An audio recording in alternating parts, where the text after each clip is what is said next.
The Earth was once a battlefield where titans walked among shadows, and every sunrise could be the last.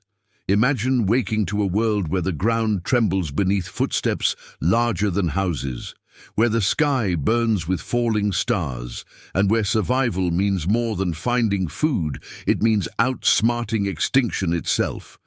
This was the world our earliest ancestors inherited, a planet still bleeding from cosmic wounds.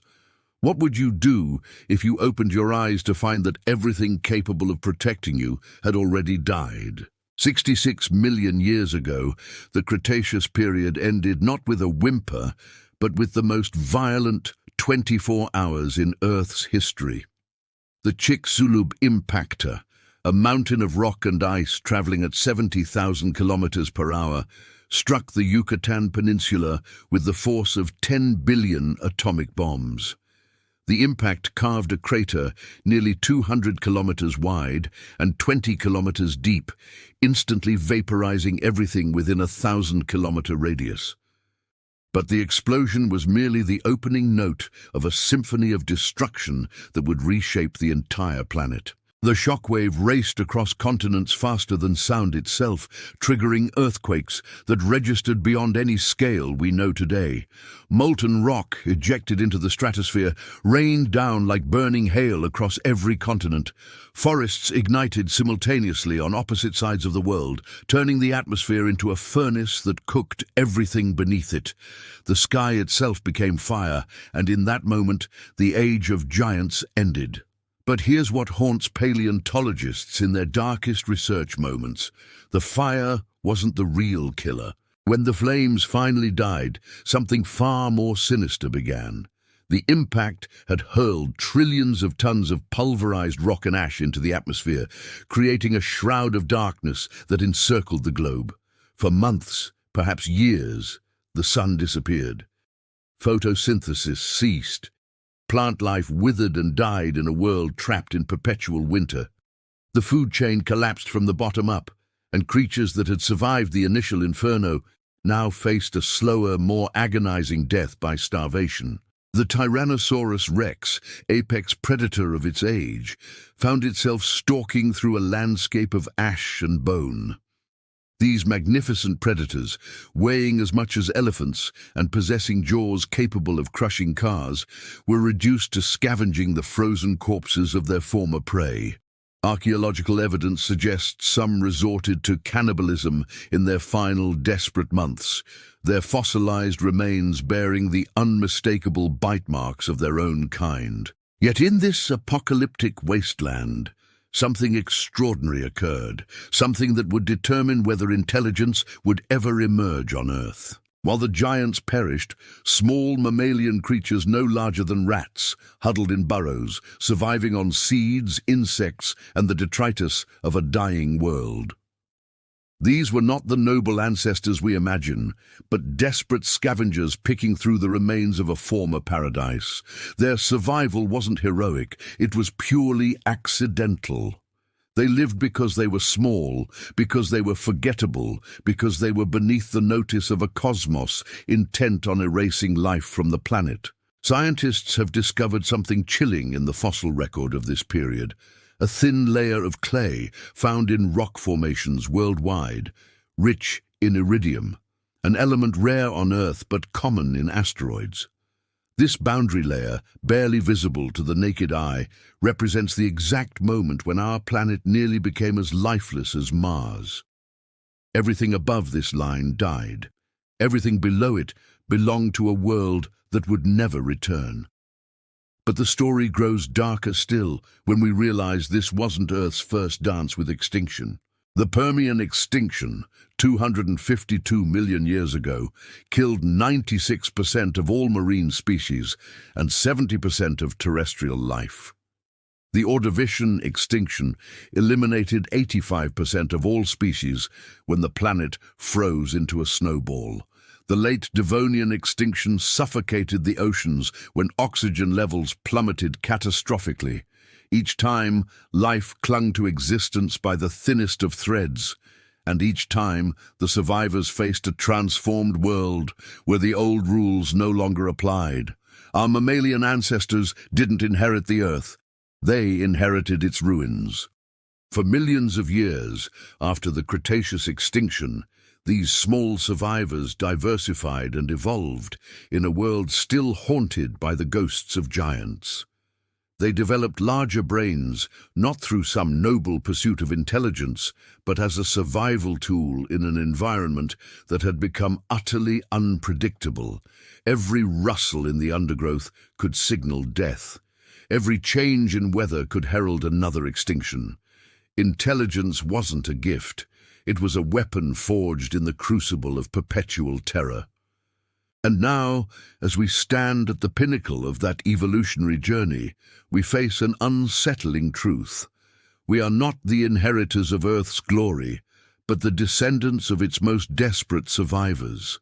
The cosmos that created us also spent billions of years trying to erase us, and there's no guarantee it's finished. If you want to uncover the next forbidden chapter of Earth's history, follow us into the shadows where science meets nightmare.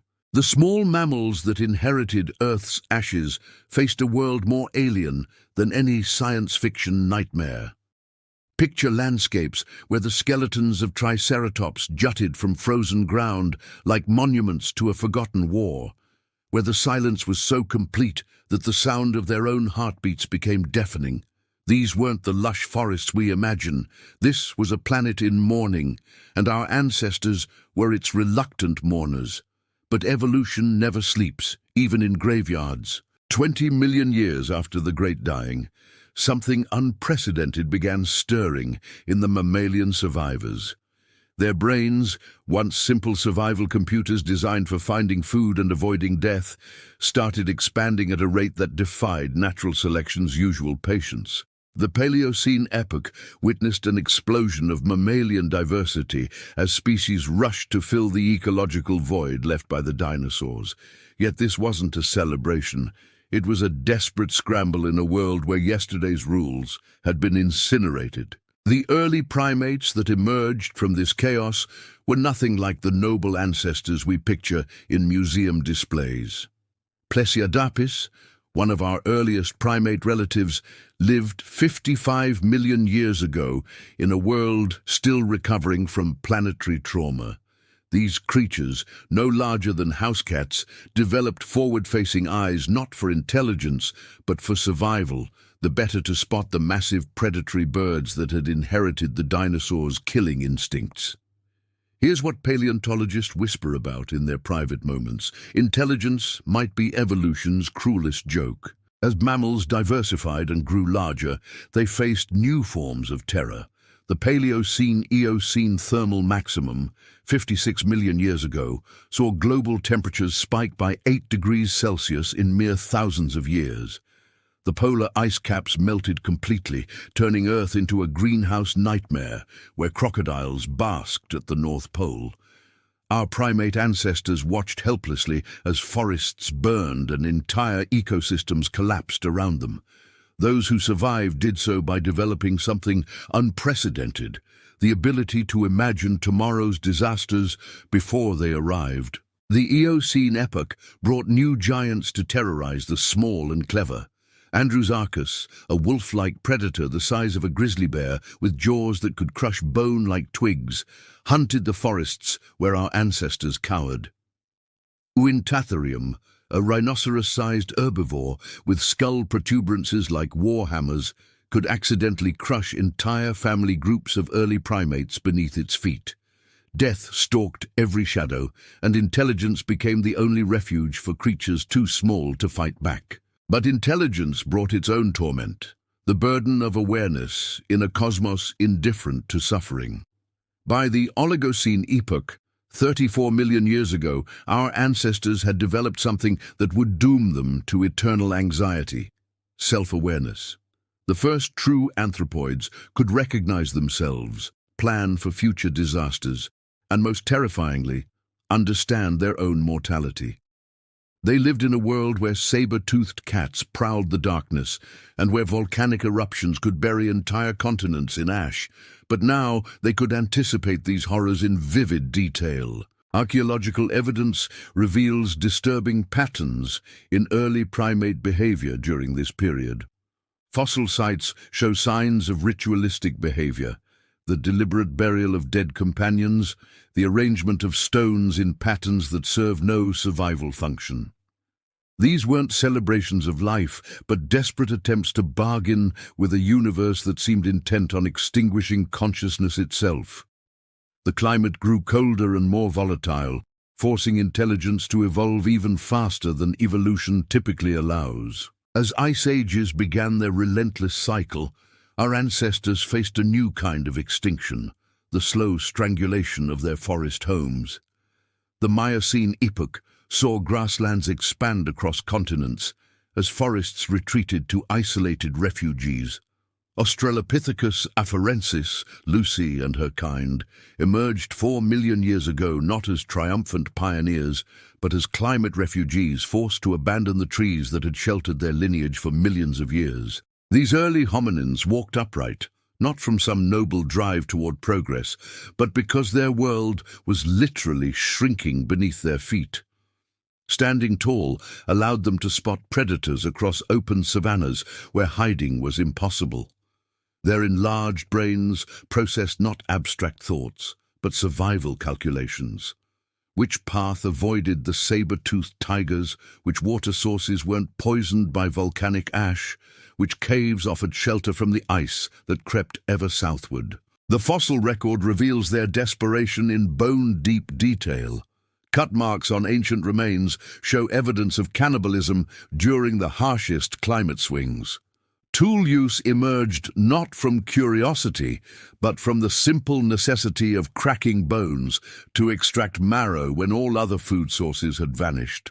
Intelligence wasn't lifting them toward enlightenment.